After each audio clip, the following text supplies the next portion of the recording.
अस्सलामुअलैकुम दोस्तों, मेरा नाम डॉक्टर लियसगर है और आज की इस वीडियो में हम डिस्कस करने जा रहे हैं यूरिन फॉर्मेशन के टॉपिक को, जो कि हमारे होम्योस्टेसिस का लेक्चर नंबर 7 है। याद रहे, ये यूरिन फॉर्मेशन का टॉपिक हमारी पूरी बायोलॉजी का सबसे मुश्किल टॉपिक है, समझने के लिहाज से भी और समझाने के लिहाज से भी।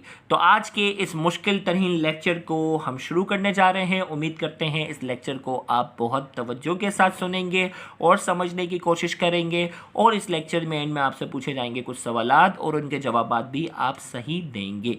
तो आइए आज के इस लेक्चर को शुरू करते हैं। अगर आपने अब तक हमारे इस चैनल को सब्सक्राइब नहीं किया, जो कि सिंध बोर्ड टीचिंग के नाम से है, तो काइंडली आज ही आप हमारे इस चैनल को सब्सक्राइब करें और साथ ही साथ बेल आइकन को लाजमी क्लिक करें ताकि हमारी अपलोड करदा तमाम इंपॉर्टेंट वीडियोस की नोटिफिकेशन भी आपको रिसीव हो सके। तो आइए हम स्टार्ट करते हैं। The process of producing urine according 3 stage.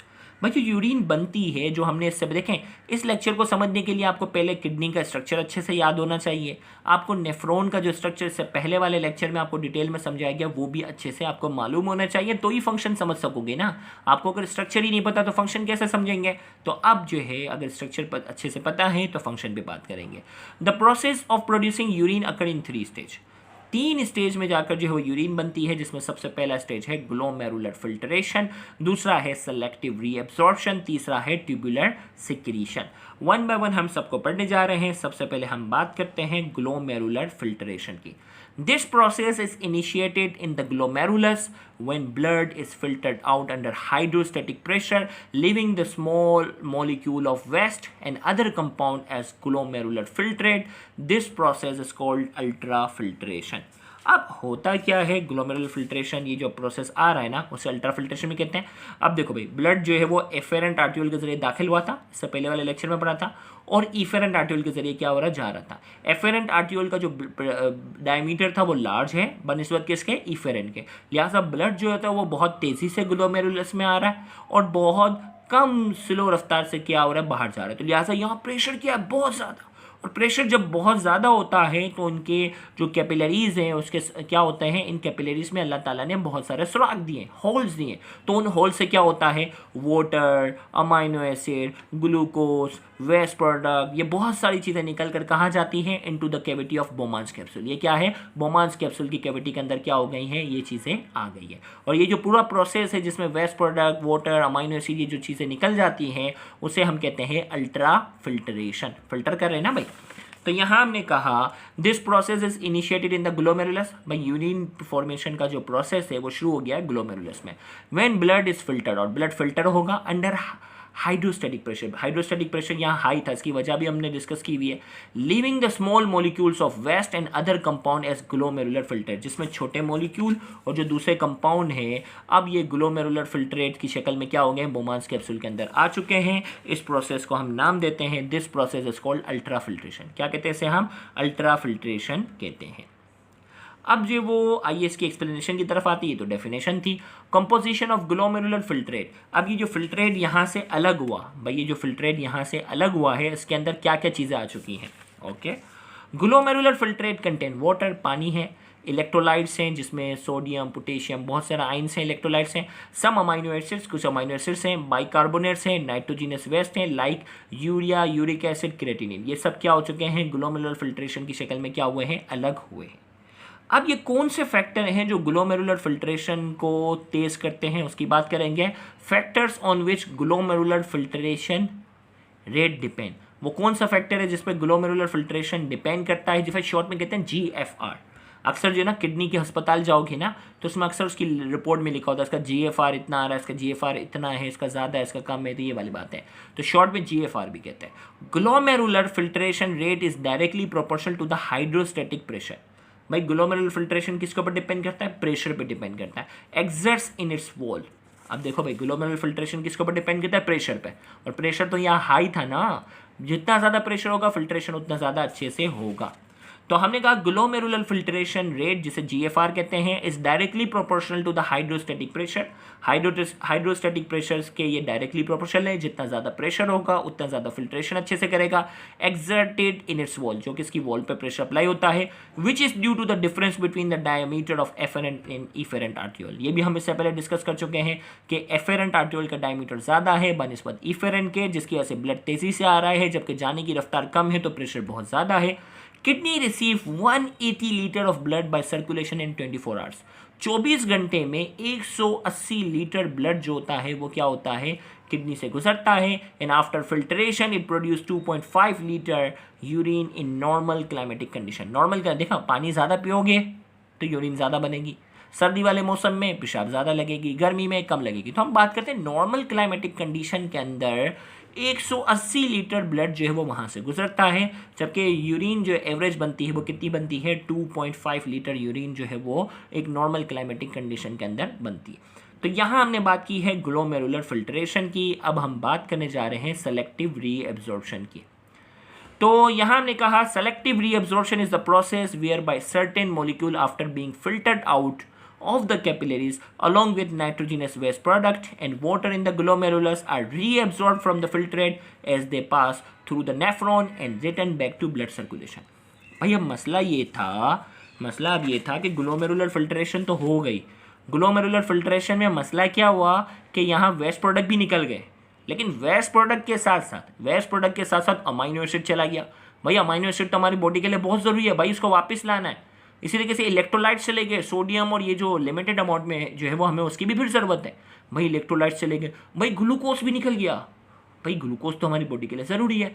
तो अब क्या करना पड़ेगा, अब जो जैसे ये फिल्ट्रेट यहाँ से गुजरेगा, इनको सेलेक्टिव रीएब्जॉर्प्शन का मतलब सारी चीज़ें रीएब्जॉर्ब नहीं होंगी, सेलेक्टिव, जिन चीज़ों की ज़रूरत है वो चीज़ें रीएब्जॉर्ब होंगी। देख लो अल्लाह ताला का निज़ाम कितना बारीकी से, एक किडनी के अंदर 10 लाख नेफ्रॉन रोज़ाना इस तरह से काम कर रहे हैं, और अगर ये नेफ्रॉन काम करना छोड़ दें तो कोई दुनिया की ताकत है जो इसको वापस ला सके? बिल्कुल भी नहीं, नामुमकिन सी बात है। बड़े से बड़ा डॉक्टर भी इस चीज़ को जो है वो वापस नहीं ला सकेगा अगर ये बारीकी से होने वाला काम अगर करना छोड़ दे। तो ये अल्लाह ताला जो है रोज़ाना एक एक किडनी में 10-10 लाख नेफ्रॉन से ये सारा काम करवा रहा है। भाई फिल्ट्रेट के अंदर जो चीज़ें आगे गई, अब ज़रूरी चीज़ें जो हैं वो क्या होंगी, दोबारा सेलेक्टिव रीएब्जॉर्ब होंगी। जिन चीज़ों की हमारी बॉडी को ज़रूरत है नेफ्रॉन उसको दोबारा लेकर आएगा। कैसे लाएगा, आइए देखें। Selective reabsorption is the process whereby certain molecules after being filtered out, भाई जो चीज़ें वहाँ से फिल्टर आउट हो गई ना of the capillaries along with nitrogenous waste के साथ साथ ज़रूरी चीज़ें भी चले गई थी जिसमें वाटर था, water in the glomerulus are reabsorbed from the filtrate, उनको जो है वो दोबारा reabsorb करना है as they pass through nephron से जैसे ही गुजरेंगी return back to blood circulation में क्या हो जाएंगी, blood circulation में ये दोबारा शामिल होंगी। अब जो वो सबसे पहला जो स्ट्रक्चर जो आ रहा है यहाँ से जो फिल्ट्रेट आएगा, तो ये स्ट्रक्चर क्या कहलाता है, प्रोक्सिमल कॉन्वोल्यूटेड ट्यूब्यूल। याद है ना, हमने स्ट्रक्चर वाले में पढ़ा था, प्रोक्सिमल कॉन्वोल्यूटेड ट्यूब्यूल में आ गया। तो हमने कहा most of the selective reabsorption of molecule, जो ज़्यादातर सेलेक्टिव रीएब्जॉर्प्शन हो रही है ना, take place in proximal convoluted tubule. ज़्यादातर जो सेलेक्टिव रीएब्जॉर्प्शन हो रही है वो कहाँ हो रही है, प्रोक्सिमल कॉन्वोल्यूटेड ट्यूब्यूल के अंदर हो रही है। भाई ये फिल्ट्रेट यहाँ आ गया ना, फिल्ट्रेट जैसे ही यहाँ आया, पहला ही जो स्ट्रक्चर था प्रोक्सिमल कॉन्वोल्यूटेड ट्यूब्यूल, यहीं पर सेलेक्टिव रीअब्जॉर्प्शन हो जाएगी, काम वाली चीज़ें जो है वो रीअब्जॉर्ब होंगी। अब कौन कौन सी रीअब्जॉर्ब हो जाती हैं, वाटर अबाउट 67% पानी जो है वो एब्जॉर्ब हो जाएगा। सोडियम एंड पोटेशियम आयन भी यहाँ से एब्जॉर्ब हो जाएंगे। Variable quantities of chloride ion तकरीबन 50% क्लोराइड आयन भी यहाँ से एब्जॉर्ब हो जाएंगे। कैल्शियम, मैग्नीशियम और फॉस्फेट आयन्स होंगी वो भी एब्जॉर्ब हो जाएंगे। ग्लूकोज 100% एब्जॉर्ब हो जाएगा। याद रखिएगा, एक नॉर्मल इंसान की यूरिन में ग्लूकोज 0% होता है, क्योंकि ये ग्लूकोज 100% जो है वो प्रोक्सिमल कॉन्वोल्यूटेड ट्यूब्यूल में एब्जॉर्ब हो जाएगा। अमाइनो एसिड रीएब्जॉर्ब हो जाएंगे। वाइटामिन्स होंगे, जो लिमिटेड अमाउंट में जो वाइटामिन्स होते हैं वो भी क्या हो जाएंगे, एब्जॉर्ब हो जाएंगे। अगर आप मल्टी वाइटामिन्स की अगर कोई टेबलेट खाई हो, अपना एक्सपीरियंस कमेंट में ज़रूर शेयर कीजिएगा। अगर आपने मल्टी वाइटामिन्स की अगर टेबलेट खाई होती है तो उसके कुछ टाइम के बाद आपको जो यूरिन आती है उसका कलर जो होता है बिल्कुल चेंज होता है, बिल्कुल येलोइश सी यूरिन आ रही होती है। क्यों? क्योंकि अगर वाइटामिन्स भी अगर ज़रूरत से ज़्यादा हमारी बॉडी में होते हैं तो वो भी क्या हो जाते हैं, विटामिन बी अगर ज़रूरत से ज़्यादा हमारी बॉडी में होते हैं तो वो भी यूरिन के ज़रिए क्या हो जाते हैं, वो भी यूरिन के ज़रिए बाहर चले जाते हैं। लेकिन लिमिटेड अमाउंट में जितने विटामिन की हमें ज़रूरत होती है तो वो क्या होता है, रीअब्जॉर्प्शन की शक्ल में क्या हो जाएगा, रीअब्जॉर्प्शन की शक्ल में क्या होगा, दोबारा सर्कुलेशन में शामिल हो जाएगा। लेकिन अगर आप बहुत ज़्यादा मल्टी विटामिन वगैरह अगर आप यूज़ कर रहे हो तो एक्स्ट्रा विटामिन जो होते हैं वो यूरिन की शक्ल में आपने रिलीज होते हुए देखे होंगे। यूरिन का कलर बिल्कुल येलोइश सा हो रहा होता है क्योंकि वो फिर रीअब्जॉर्ब नहीं होते, क्योंकि वो एक्स्ट्रा क्वांटिटी में। And other organic substance are reabsorb in PCT and give back to blood circulation. तो ये water, sodium, potassium, chloride, calcium, magnesium, phosphate, glucose, amino acid, vitamins और दूसरी जो चीज़ें हैं वो प्रॉक्सिमल कॉन्वोल्यूटेड ट्यूब्यूल में रीअब्जॉर्ब होती हैं और सर्कुलेशन में क्या होती हैं, दोबारा आ जाती हैं। फिर नोट करके एक अहम बात कि नोट वाली जो चीज़ें होती है ना, ये एमसीक्यू के बड़े फेवरेट पॉइंट होते हैं। Water is absorb passively while glucose and sodium are absorb actively. भाई पानी जो होता है ये सेलेक्टिव रीअब्जॉर्प्शन जो होता है ना, पैसिव प्रोसेस वो होता है जिसमें एनर्जी नहीं लगती, जबकि ग्लूकोज और सोडियम को जो है वो एक्टिव ट्रांसपोर्ट के जरिए यानी एनर्जी इस्तेमाल करके क्या करते हैं, दोबारा सर्कुलेशन में लाया जाता है। Sodium drag the other negative charge ion due to opposite charge interaction. Sodium के ऊपर पॉजिटिव चार्ज होता है ना, तो सोडियम जैसे ही रीअब्जॉर्प्शन में दोबारा आता है तो अपने साथ कुछ नेगेटिव चार्ज आयंस को भी क्या कर देता है, वापस ले आता है। तो इसीलिए क्या होता है, कहते हैं ना नमक जो है वो ज़्यादा नहीं खाना चाहिए, नमक से ब्लड प्रेशर बढ़ता है क्योंकि सोडियम के ऊपर पॉजिटिव चार्ज होता है, अपने साथ कुछ नेगेटिव चार्ज आयंस को भी जोड़ कर रखता है, जिसकी वजह से ब्लड प्रेशर भी क्या करता है, वो बढ़ाने में भी अहम किरदार अदा करता है। तो यहाँ तक हो गई बात। अब आते हैं हम बात करते हैं ट्यूबुलर सिक्रीशन की तरफ। अब हम बात करते हैं किसकी तरफ, ट्यूबुलर सिक्रीशन की तरफ आते हैं। In this process certain substances move into the filtrate of proximal and PCT and DCT from blood plasma. अब देखो भाई, अब बात आ गई सेलेक्टिव रीअब्जॉर्प्शन में काम की चीज़ें निकाल दी, ट्यूबुलर सिक्रीशन में क्या होंगी, अब वो चीज़ें जो अल्ट्रा फिल्ट्रेशन में फिल्टरेट नहीं हुई। अल्ट्रा फिल्ट्रेशन में क्या चीज़ नहीं निकलती थी, ब्लड सेल नहीं आ रहे थे। अल्ट्रा फिल्ट्रेशन के अंदर क्या था, प्लाज्मा प्रोटीन नहीं आ रहे थे। तो ये जो ब्लड प्लाज्मा प्रोटीन है ना, उसके साथ भी कुछ वेस्ट प्रोडक्ट अटैच होते हैं। तो ये जो प्लाज्मा प्रोटीन नहीं निकलेगा तो वो वेस्ट प्रोडक्ट भी नहीं निकलेगा। तो फिर क्या होता है, यहाँ सर्कुलेशन के जरिए क्या होगा, ट्यूबुलर सिक्रीशन के जरिए। अगर मैं इससे पहले वाली डायग्राम अगर आपको बताऊं तो ये थी ना, तो क्या होता है कि वेस्ट प्रोडक्ट को एक्टिव ट्रांसपोर्ट के जरिए क्या करते हैं, ब्लड प्लाज्मा से निकाल कर क्या करते हैं, प्रॉक्सिमल और tubular secretion distal convoluted tubule के अंदर क्या करते हैं, दोबारा शामिल किया जाता है। देखो नाम से ही था ना, in this process certain substances move into filtrate. Filtrate जो अब आगे था ना, प्रॉक्सिमल और डिस्टल कॉन्वोल्यूटेड ट्यूब्यूल तक था, उसके जरिए क्या करते हैं, पीसीटी और डीसीटी में ब्लड प्लाज्मा से और प्रॉक्सिमल कॉन्वोल्यूटेड ट्यूब्यूल और डिस्टल कॉन्वोल्यूटेड ट्यूब्यूल में उनको शामिल किया जाता है। This include waste that escape during ultra filtration and remain in blood. ये वो चीज़ें थी जो अल्ट्रा फिल्ट्रेशन के दौरान जो है वो अलग नहीं हुई थी और ये क्या हो गई थी, अब यहाँ खून के अंदर ही शामिल थी, तो उनको ज़बरदस्ती जो है वो ला कर क्या करते हैं, प्रॉक्सिमल कॉन्वोल्यूटेड ट्यूब्यूल में और डिस्टल कॉन्वोल्यूटेड ट्यूब्यूल में दाखिल किया जाता है। इसीलिए इसको सिक्रीशन कहा। देख लो अल्लाह का निज़ाम। तो हमने कहा ये वो चीज़ें थी जो फिल्ट्रेशन में बच गई थी। These substance are absorb actively, active transport के जरिए ज़बरदस्ती उनको लाया जाता है। उसमें क्या है, urea, creatinine, hydrogen ion, potassium ion and some hormones, कुछ हार्मोन जो एक्स्ट्रा होते हैं, एंड ड्रग्स इफ प्रेजेंट। अगर कोई दवाई अगर आप खा रहे हो वो अगर एक्स्ट्रा है तो वो भी क्या करेंगे, एक्टिव ट्रांसपोर्ट के जरिए दोबारा इनको शामिल किया जाएगा। Note, tubular secretion mostly perform by proximal convoluted tubule but some of the potassium ion are also secreted from DCT, distal convoluted tubule। तो ट्यूबुलर सिक्रीशन भी अगर आपसे एमसीक्यू में पूछा जाए, सेलेक्टिव रीअब्जॉर्प्शन ज़्यादातर कहाँ हो रहा था, प्रॉक्सिमल कॉन्वोल्यूटेड ट्यूब्यूल। इसीलिए ट्यूबुलर सिक्रीशन भी मोस्टली कहाँ परफॉर्म हो रहा है, प्रॉक्सिमल कॉन्वोल्यूटेड ट्यूब्यूल। दोनों का आंसर यही होगा। तो हमने कहा tubular secretion mostly perform by proximal convoluted tubule but some of the potassium ion are also secreted from DCT। और कुछ क्या होते हैं, DCT से भी क्या होते हैं, रिलीज होते हैं। अब आते हैं, 3 स्टेप तो हो गए ना ट्यूबुलर सिक्रीशन। अब चौथा स्टेप जो है, स्टार्ट में हमने कहा यूरिन फॉर्मेशन के 3 स्टेप है, लेकिन चौथा स्टेप जो हम यहाँ डिस्कस करने जा रहे हैं वो है counter current mechanism. Counter current mechanism को हम बात करेंगे और यही हमारे इस पूरे लेक्चर का सबसे मुश्किल हिस्सा है, जिसके ऊपर बहुत ज़्यादा मेहनत करनी पड़ती है। The counter current mechanism is a biological process intend to allow maximum exchange of molecule between 2 fluids of different concentration which are moving in opposite direction. भाई काउंटर करंट मैकेनिज्म एक बायोलॉजिकल प्रोसेस होता है, biological processes हैं ये बहुत। देखिए counter current mechanism जो है ये शो कर रहा है उन तमाम बायोलॉजिकल प्रोसेसेस को जिसमें हमारी कोशिश होती है कि मटेरियल का जो एक्सचेंज हो वो ज़्यादा से ज़्यादा हो, और मटेरियल का एक्सचेंज ज़्यादा होने के साथ साथ वो मटेरियल जो अपोजिट डायरेक्शन, वो लिक्विड जो अपोजिट डायरेक्शन में क्या कर रहे हो, फ्लो कर रहे हो, उनके दरमियान की बात हो रही है। यानी इन शॉर्ट ये बात हो रही है लूप ऑफ हेनली की तरफ बात हो रही है कि भाई ये देखें हमारी कोशिश है कि जैसे ही फिल्टर, देखो प्रॉक्सिमल कॉन्वेल ट्यूब्यूल से ये लूप ऑफ हेनली में आया, अब लूप ऑफ हेनली से यहाँ क्या होगी, एब्जॉर्प्शन होगी, ब्लड कैपिलरीज यहाँ वाजा रेक्टा की शक्ल में मौजूद हैं, पेरीट्यूबुलर कैपिलरीज भी ऊपर की तरफ हैं, तो इसमें शामिल करना, और फिर यही फ्लूइड अब फिर क्या हो रहा है, नीचे से कहाँ जा रहा है, ऊपर जा रहा है। दोनों फ्लूइड क्या हो रहे हैं, अपोजिट डायरेक्शन में क्या कर रहे हैं, फ्लो कर रहे हैं। इसीलिए हम उसे कहते हैं काउंटर करंट मैकेनिज्म। क्या कहते हैं इसे हम, काउंटर करंट मैकेनिज्म हम उसे कह रहे हैं।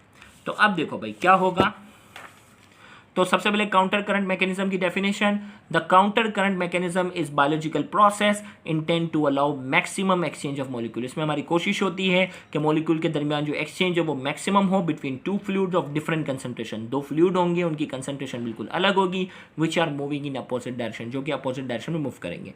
There are two counter current mechanism. Counter current mechanism जो है वो क्या है, दो है, एक कहलाता है काउंटर करंट मल्टीप्लायर और दूसरा है काउंटर करंट एक्सचेंज ऑफ वाजा रेक्टा। तो अल्लाह ताला ने दो काउंटर करंट मैकेनिज्म जो है वो हमारी बॉडी में रखे हुए हैं, एक कहलाता है काउंटर करंट मल्टीप्लायर और दूसरा कहलाता है काउंटर करंट एक्सचेंज ऑफ वाजा रेक्टा। वन बाय वन दोनों को हम पढ़ने जा रहे हैं। ओके, अब हम बात करने जा रहे हैं counter current multiplier. Ascending limb, loop of Henle के दो लिम्ब थे ना, descending limb of loop of Henley और फिर असेंडिंग जो था ऊपर था। Ascending limb have specialized ionic co-transfer protein, each allow one sodium and one potassium and two chloride ion, allow a lot of ions to move out from the entire limb. When these ions are actively reabsorbed from ascending limb and accumulate in medulla, it makes medulla environment hypertonic, which helps the reabsorption of water. This process is called counter current multiplier. अब मैं आपको यहाँ समझाता हूँ कि diagram से कि होता क्या है।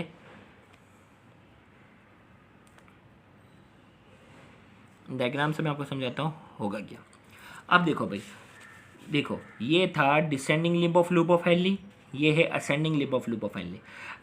Ascending limb of loop of Henley में अल्लाह ताला ने कुछ हमें को ट्रांसपोर्टर प्रोटीन रखे हुए हैं, और ये को ट्रांसपोर्टर प्रोटीन क्या करते हैं, फिल्ट्रेट से क्या निकालते हैं, सोडियम, पोटेशियम, क्लोराइड, ये सारे निकालते हैं, और ये क्या करते हैं, ये पूरे इस मेडुला के एनवायरनमेंट में क्या करते हैं, मॉड्यूला के एनवायरनमेंट में जमा कर देते हैं। भाई क्या हुआ, यहाँ ये जैसे ये फिल्ट्रेट यहाँ पहुँचा, इसने सोडियम निकाला, सोडियम निकाला, सोडियम निकाल लिया, सोडियम निकाल लिया, सोडियम निकाल लिए, पूरे एनवायरनमेंट में जमा होते जाएंगे। भाई जमा करेंगे, पोटेशियम भी निकाल रहा है, ओके पोटेशियम भी थोड़े बना लेते हैं, पोटेशियम भी जमा कर दिए, पोटेशियम भी जमा हो गया, पोटेशियम जमा हो गया, पोटेशियम जमा हो गया, क्लोराइड निकाले हैं, क्लोराइड भी हो गया, क्लोराइड भी हो गया, क्लोराइड भी हो गया। तो ये पूरा जो एरिया था ना, इसमें क्या किया उन्होंने, क्लोराइड जो है वो क्या किया, निकाला। तो ये जो पूरा इन्वायरमेंट था उसने क्या कर दिया, हाइपरटोनिक कर दिया। क्या कर दिया, हाइपरटोनिक। हाइपरटोनिक इन्वायरमेंट वो होता है जिसमें पानी के साथ दूसरे आयन्स जो है वो बहुत ज़्यादा हो। और हमेशा याद रखिएगा पानी जो होता है वो हमेशा क्या होता है, हायर कंसंट्रेशन से क्या होगा, लोअर कंसंट्रेशन की तरफ जाएगा। मकसद लूप ऑफ हेनली का हमारा ये था कि पानी एब्जॉर्ब करना ना, यूरिन में पानी कम से कम लॉस हो। तो क्या होता है कि यहाँ सोडियम जो है, यहाँ हमारे पास प्रोटीन को ट्रांसपोर्टर है जिसने पोटेशियम, क्लोराइड, सोडियम आयन ये निकाल कर यहाँ जमा करना शुरू कर दिए। अब जैसे ही यहाँ जो है वो जमा करना शुरू कर दिया तो ये पूरा इन्वायरमेंट क्या हो गया, हाइपरटोनिक हो गया। और ये पूरा इन्वायरमेंट जैसे ही अगर हाइपरटोनिक होता है तो यहाँ फिल्ट्रेट जो है ना, यहाँ फिल्ट्रेट जैसे ही गुजरता है ना डिसेंडिंग लिम्ब से, तो पानी की एब्जॉर्प्शन क्या होती है, आसानी होती है। क्योंकि पानी क्या करता है, पानी जो होता है वो हायर कंसंट्रेशन से लोअर कंसंट्रेशन की तरफ जाता है। तो यहाँ का एनवायरनमेंट जो था वो क्या था, सोडियम और पोटेशियम आयन से ही भरा हुआ था, पानी कम था। लिहाजा क्या हुआ कि ये जो पानी था इस हाइपरटोनिक एनवायरनमेंट की वजह से पानी हायर कंसंट्रेशन से क्या हो गया, पानी हायर कंसंट्रेशन से कहाँ जा रहा है, लोअर कंसंट्रेशन की तरफ जा रहा है। यानी एब्जॉर्प्शन होने में क्या हो रही है, आसानी हो रही है। तो हमने कहा असेंडिंग लिम्ब में क्या था, ascending limb cell have specialized ionic co transporter protein. Co transporter protein है, each allow one sodium and one potassium ion and two chloride ion. हर को ट्रांसपोर्टर प्रोटीन एक सोडियम, एक पोटेशियम और दो chloride ion को क्या कर रहा है, निकाल रहा है। यानी in short allow loads of ion to move out from the entire limb, पूरे लिम्ब से बहुत सारा आइन निकालने में मदद कर रहा है। When these ions are actively reabsorb from the ascending limb and accumulated in medulla, और ये क्या होते हैं कि ये एक्टिव भाई एनर्जी इस्तेमाल करके ये बाहर निकाल रहा है। तो एक्टिवली का जब भी वर्ड इस्तेमाल हो उसमें एनर्जी इस्तेमाल होती है, तो एक्टिवली क्या होगा, ये निकाल कर क्या करता है, असेंडिंग लिम्ब से निकाल कर क्या करता है, मेडुला में जमा करता है। It makes medulla environment hypertonic, ये मेडुला के एनवायरनमेंट को क्या कर देता है, हाइपरटोनिक बनाता है, which helps the reabsorption of water. This process is called counter current multiplier, जिसकी मदद से क्या होता है, जिसकी मदद से पानी की एब्जॉर्प्शन में क्या होती है, आसानी होती है। तो यहाँ क्या था, उसने सोडियम और क्लोराइड जमा किए पूरे मेडुला में जमा कर दिए। अब जैसे ही फिल्ट्रेट यहाँ से गुजरता है, फिल्ट्रेट यहाँ से जैसे ही गुजरता है तो पानी जो था वो हायर कंसंट्रेशन से क्या होता है, लोअर कंसंट्रेशन की तरफ क्या होगा, यहाँ से बाहर निकलेगा, फिर आगे जाके ब्लड कैपिलरीज में शामिल हो जाएगा और खून के जरिए दोबारा चला जाएगा। समझ है बात। तो यहाँ क्या होगा, यहाँ से डिसेंडिंग लिम्ब से पानी निकलेगा, फिर ये लिम्ब निकल कर आगे वाजा रेक्टा में कैसे जाएगा, अभी हम डिस्कस करेंगे। वाजा रेक्टा के जरिए क्या होगा, ब्लड सर्कुलेशन में दोबारा शामिल हो जाएगा।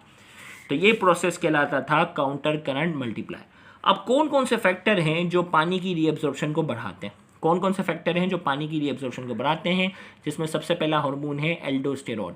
Movement of sodium and chloride ion is also facilitated by steroid base hormone called aldosterone secreted from the cortex region of adrenal gland. Adrenal gland आपको मालूम है कि किडनी जो है ना, किडनी का जो अपर पोल होता है उस पर एडिनल ग्लैंड होता है, और वही एडिनल ग्लैंड भी क्या होता है, एडिनल कॉर्टेक्स और मेडुला में डिवाइड होता है। जैसे किडनी थी ना, आउटर रीजन कॉर्टेक्स से, अंदर वाला ऐसा क्या है, मेडुला। सेम जो ग्लैंड होता है इसके ऊपर, वो भी कॉर्टेक्स और मेडुला में जाके क्या होता है, कॉर्टेक्स और मेडुला में जाकर क्या होता है, वो डिवाइड होता है। तो उसके जो कॉर्टेक्स वाला हिस्सा होता है उससे एल्डोस्टेरोन नाम का हार्मोन क्या होता है, रिलीज होता है। और ये एल्डोस्टेरोन क्या करता है, देखो एल्डोस्टेरोन जो है वो क्या करेगा, movement and sodium of chloride ion, sodium और क्लोराइड आयन की रीएब्जॉर्प्शन को बढ़ाता है। Is also facilitated by steroid based hormone called aldosterone, जिसे एल्डोस्टेरोन कहते हैं, secreted from the cortex region of adrenal gland, जो एडिनल ग्लैंड के कॉर्टेक्स रीजन से निकल रहा है। अब ये पानी की रीएब्जॉर्प्शन कैसे बढ़ाएगा, क्योंकि भाई क्या करता है, एल्डोस्टेरोन क्या करेगा, अगर ये हार्मोन एक करेगा तो वो ज़्यादा से ज़्यादा सोडियम को क्या करेगा, सोडियम और क्लोराइड को निकालेगा, और ज़्यादा से ज़्यादा सोडियम और क्लोराइड यहाँ निकलेंगे तो यहाँ का एनवायरनमेंट क्या होगा, ज़्यादा से ज़्यादा हाइपरटोनिक होगा, और पानी यहाँ एनवायरनमेंट और ज़्यादा हाइपरटोनिक होगा तो पानी भी क्या होगा, और ज़्यादा रीएब्जॉर्ब होगा। तो एल्डोस्टेरोन ने ये काम किया। दूसरा क्या है, एक हार्मोन है anti diuretic hormone. Movement of water molecule is facilitated bye anti diuretic hormone secreted from the posterior lobe of the pituitary gland. Pituitary gland जो कि हमारे दिमाग में है, और वहाँ से रिलीज होने वाला एक हार्मोन है जिसका नाम है एंटी डायूरेटिक हार्मोन। ये क्या करता है, पानी की रीएब्जॉर्प्शन को क्या कर देता है, और बढ़ाता है। यानी ये सोडियम और क्लोराइड पे कुछ भी नहीं करता, ये क्या करता है, मजीद फैसिलिटेट करता है कि पानी की क्या हो जाए, रीएब्जॉर्प्शन हो जाए। ना सिर्फ यहाँ आगे उसके एक्टिंग के एरिया जो है वो अलग अलग है, वहाँ से ये क्या करता है, रीएब्जॉर्प्शन बढ़ा देता है। तीसरी चीज़ जो आती है urea. Urea inter in medulla from collecting duct and along with other ions. अब तीसरी चीज़ आ जाती है यूरिया। ये जो कलेक्टिंग डक्ट है ना, अब क्या था, ये जो कलेक्टिंग डक्ट था, यहाँ से क्या होता है, कुछ यूरिया जो होता है, यहाँ से कुछ यूरिया निकल के यहाँ आ जाता है मेडुला में, और कलेक्टिंग डक्ट से निकल के यूरिया अगर यहाँ आ जाएगा और जमा होगा तो यहाँ का एनवायरनमेंट क्या हो जाएगा, और हाइपरटोनिक हो जाएगा, और अगर और हाइपरटोनिक होगा तो पानी की रीएब्जॉर्प्शन में क्या होगी, आसानी होगी। तो ये तीन फैक्टर हैं जो पानी की रीएब्जॉर्प्शन को क्या करते हैं, बढ़ाते हैं, एल्डोस्टेरोन, एंटी डायूरेटिक हार्मोन, और तीसरा आ जाता है यूरिया। अब हम बात करते हैं काउंटर करंट एक्सचेंज ऑफ वाजा रेक्टा। The loop of Henle is surrounded bye peritubular capillaries and वाजा रेक्टा containing blood. These capillaries are permeable to both water and ions. So due to high ionic concentration in the interstitium, water is diffused out and solute diffuse inside the capillaries that travel along descending loop. अब देखो हुआ ये था कि यहाँ क्या था, मैं एक डायग्राम से यहाँ बताता हूँ। भाई यहाँ का एनवायरनमेंट हाइपरटोनिक था ना, तो पेरीट्यूबुलर कैपिलरीज हैं और ये वासा रेक्टा है। हाइपरटोनिक एनवायरनमेंट की वजह से कुछ पानी इनका भी निकल जाता है। भाई हमारा मकसद ये था कि फिल्ट्रेट का पानी ज़्यादा से ज़्यादा एब्जॉर्ब हो, लेकिन मसला अब क्या हो गया कि यहाँ से क्या था, यहाँ से कुछ पानी जो था वो इनका भी, पेरीट्यूबुलर कैपिलरीज और वाजा रेक्टा का भी कुछ वाटर जो है वो निकल कर क्या हो गया, मेडुला के अंदर आ रहा है। अब मेडुला के अंदर अगर आ रहा है तो इसकी कंसंट्रेशन क्या होगी, हाइपरटोनिक से कम हो जाएगी ना। भाई अगर हाइपरटोनिक इसलिए थी कि सिर्फ सोडियम, पोटेशियम, क्लोराइड ये सारे आयन जमा हुए थे, लेकिन अगर उसमें पानी मिल जाएगा तो क्या होगा, डाइल्यूट हो जाएगा। डाइल्यूट होगा तो हाइपरटोनिसिटी क्या हो जाएगी, कम हो जाएगी ना। तो क्या होता है कि जैसे ही यहाँ जो है वो डिसेंडिंग लिम्ब से आ रहे होते हैं ना, तो कुछ पानी इनका भी निकल जाता है। अब कुछ पानी निकलेगा तो उसका हल क्या है? The loop of Henle is surrounded by peritubular capillaries containing blood. Loop of Henle के अराउंड पेरीट्यूबुलर कैपिलरीज भी हैं, वासा रेक्टा भी है जिसमें ब्लड है। These capillaries are permeable to both water and ions, और इसमें क्या है, ये परमेबल होती है कि पानी आइंस वगैरह से गुजर सकते हैं। So due to high ionic concentration in the interstitium, interstitium क्या था? कैपिलरीज के बीच का एरिया जो कि मेडुला था। मेडुला की आयनिक कंसंट्रेशन क्या थी? बहुत ज़्यादा थी। सोडियम, पोटेशियम, क्लोराइड, यूरिया, ये बहुत सारे थे। Water if diffuses out and solute diffuse inside the capillaries, क्या होता है कि पानी जो है वो कैपिलरीज से बाहर निकलता है और कुछ सोल्यूट जो होता है वो कैपिलरीज के अंदर दाखिल हो जाता है। That travel along the side of descending limb, और वो जो डिसेंडिंग लिम्ब से गुजर रही थी, भाई डिसेंडिंग लिम्ब से गुजर रही थी ना, तो कुछ आइंस जो है वो क्या हो गया, इसके अंदर दाखिल हो गए और कुछ पानी यहाँ से बाहर निकल गया। तो क्या हुआ? If this blood is carried away it destroy the medullary concentration gradient, और अगर ये पानी इसके अंदर शामिल हो गया और आइंस को लेकर अगर ये ब्लड चला जाता है तो मेडुला की जो कंसंट्रेशन ग्रेडियंट जो हाइपरटोनिक रखनी थी, जिसकी मदद से हम पानी एब्जॉर्ब कर रहे थे, वो तो डिस्ट्रॉय हो जाएगी, और वो डिस्ट्रॉय होगी तो पानी सही से एब्जॉर्ब नहीं होगा। तो लिहाजा क्या होगा? टू काउंटर एक्ट, इस अफेक्ट को खत्म करने के लिए, to counteract this effect, the peritubular capillaries alongside of ascending limb release extra solute which diffuse back into medulla, hence maintaining the concentration gradient inside the medulla and making blood more dilute। अब देखो क्या हुआ यहाँ ये था ना, यहाँ sodium, potassium ion और ये बहुत ज़्यादा थे, वो कुछ कैपिलरीज के अंदर चले गए और कुछ जो है वो क्या हुए, कुछ पानी यहाँ निकल गया। अगर आइंस कुछ अंदर चले गए और पानी बाहर आ गया तो कंसंट्रेशन तो मेडुला की डिस्टर्ब होगी। तो लिहाजा क्या होता है कि जैसे ही ये जो हाई कंसंट्रेशन वाला जो इन्वायरमेंट वाला जिसमें पानी निकल गया था, आइंस वाला था, ये जैसे ही यहाँ असेंडिंग लिम्ब पर पहुंचता है तो यहाँ एक्टिव ट्रांसपोर्ट के जरिए क्या करते हैं, एक्टिव ट्रांसपोर्ट के जरिए उन आइंस को भी क्या करते हैं, निकालते हैं और दोबारा मेडुला के अंदर क्या करते हैं, जमा करते हैं, ताकि मेडुला के जो हाइपरटोनिक एनवायरनमेंट है वो क्या रहे, मेंटेन रहे। तो यहाँ हमने कहा टू काउंटरएक्ट, इस अफेक्ट को काउंटर करने के लिए, this effect the peritubular capillaries alongside of ascending limb release the extra solute, वो एक्स्ट्रा सोल्यूट को क्या करती है, निकालती हैं, which diffuse back to medulla, medulla के अंदर दोबारा आएगा, hence maintaining the concentration gradient inside the medulla, और मेडुला के अंदर कंसंट्रेशन ग्रेडियंट मेंटेन रहे, मेकिंग ब्लड मोर डाइल्यूट। अब ब्लड से अगर क्या होगा, ब्लड से अगर सोडियम, क्लोराइड, इन आइंस को निकालेंगे तो ब्लड क्या हो जाएगा, दोबारा डाइल्यूट हो जाएगा। This process of exchange of gradient in vasa recta और peritubular capillaries is called counter current exchange. तो यहाँ जो ये प्रोसेस हमने पढ़ा कि ये जो पूरा मैकेनिज्म था जिसमें कंसंट्रेशन ग्रेडियंट को दोबारा वापस लाया गया, उसे हम कहते हैं counter current exchange of vasa recta, या उसे हम कहते हैं counter current exchange of peritubular capillaries. तो यहाँ जाकर हमारा ये यूरिन फॉर्मेशन वाला लेक्चर जो है वो मुकम्मल हुआ, जो कि हमारी पूरी बायोलॉजी का सबसे मुश्किल तरीन लेक्चर है। तो अगर फर्स्ट गो में ये लेक्चर मुश्किल लगे तो 2-3 बार अगर आप देखेंगे, रिकॉर्डिंग का यही फ़ायदा होता है, आप 2-3 बार सुनेंगे तो आप इसके एक्सपर्ट हो जाएंगे। अब इस लेक्चर से पूछे जाएंगे आपसे कुछ सवाल। The process of urine formation is initiated in the, urine formation की शुरुआत सबसे पहले किस स्ट्रक्चर में हुई? GFR glomerular filtration rate is directly proportional to dash. GFR किसके डायरेक्टली प्रोपोर्शनल है? किडनी रिसीव डेढ़ litre of blood by circulation in 24 hours. 24 hours के अंदर किडनी कितना लीटर ब्लड रिसीव कर रहा है? किडनी प्रोड्यूस डेढ़ litre of urine in 24 hours in normal climatic condition. Normal climatic condition में 24 घंटे में कितनी यूरिन प्रोड्यूस करता है? Most of the selective reabsorption take place in dash. देखिए इससे जो है ना 25-30 नहीं 50 पॉइंट बन सकते हैं इस पूरे लेक्चर से, लेकिन यहाँ सिंपल के तौर पे मैं 6-7 पॉइंट आपको बता रहा हूँ कि इस तरह के सवाल होते हैं। Most of the selective reabsorption take place in, ज़्यादातर सेलेक्टिव रीअब्जॉर्प्शन कहाँ होती है? 67% of water is reabsorbance. 67% water reabsorb कहाँ होता है? Tubular secretion is mostly perform by, tubular secretion ज़्यादातर कहाँ परफॉर्म होता है। तो यहाँ जाकर आज का ये लेक्चर जो है वो कंप्लीट होता है। उम्मीद करते हैं आज का ये लेक्चर आपको काफ़ी इन्फॉर्मेटिव लगा होगा। Thank you very much. Allah हाफिज़।